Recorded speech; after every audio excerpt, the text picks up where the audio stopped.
Do you think it's appropriate for a company to send its employees a list of approved candidates, from president to the statehouse, with a warning that workers may suffer the consequences if those candidates lost?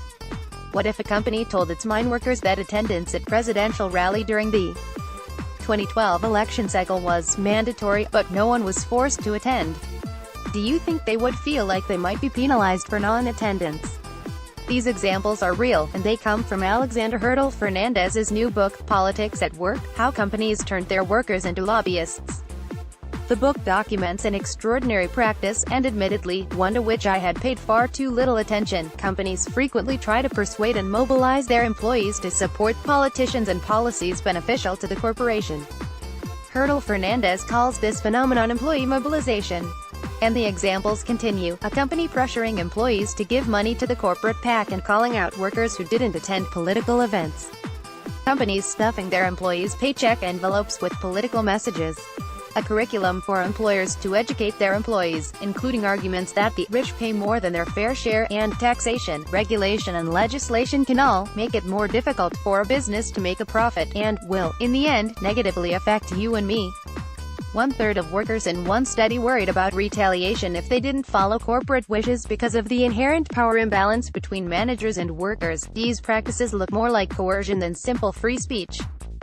Hurdle Fernandez is a political scientist at Columbia University School of International and Public Affairs, and Politics at Work brings together a variety of studies, of managers, workers, legislative staff, exploring different aspects of employee mobilization.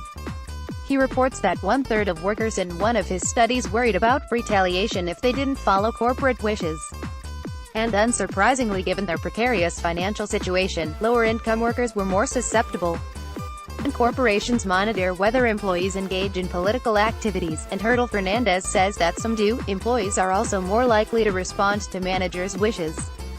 Another interesting finding is that corporate managers think these practices are extremely useful.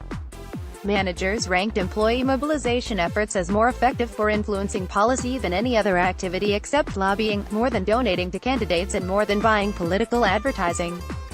This is important because many activists and scholars who focus on political corruption and reform emphasize campaign finance issues.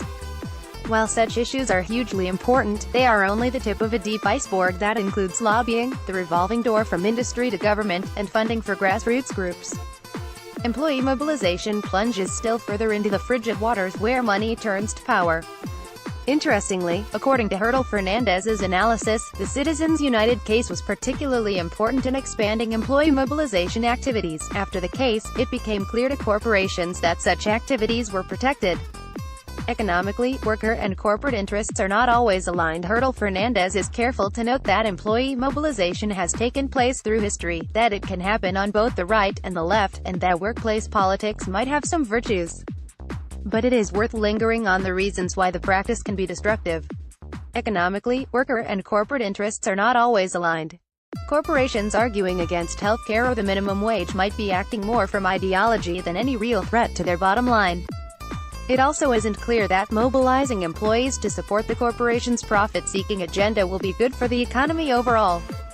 We have a consumer-driven economy, which grows when consumers have money to spend.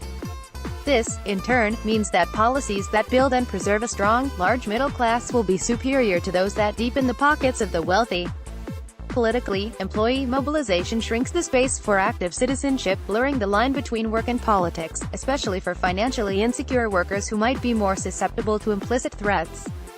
And with labor unions in decline and corporate employees mobilized, the asymmetry of political power and influence will only deepen if employee mobilization expands.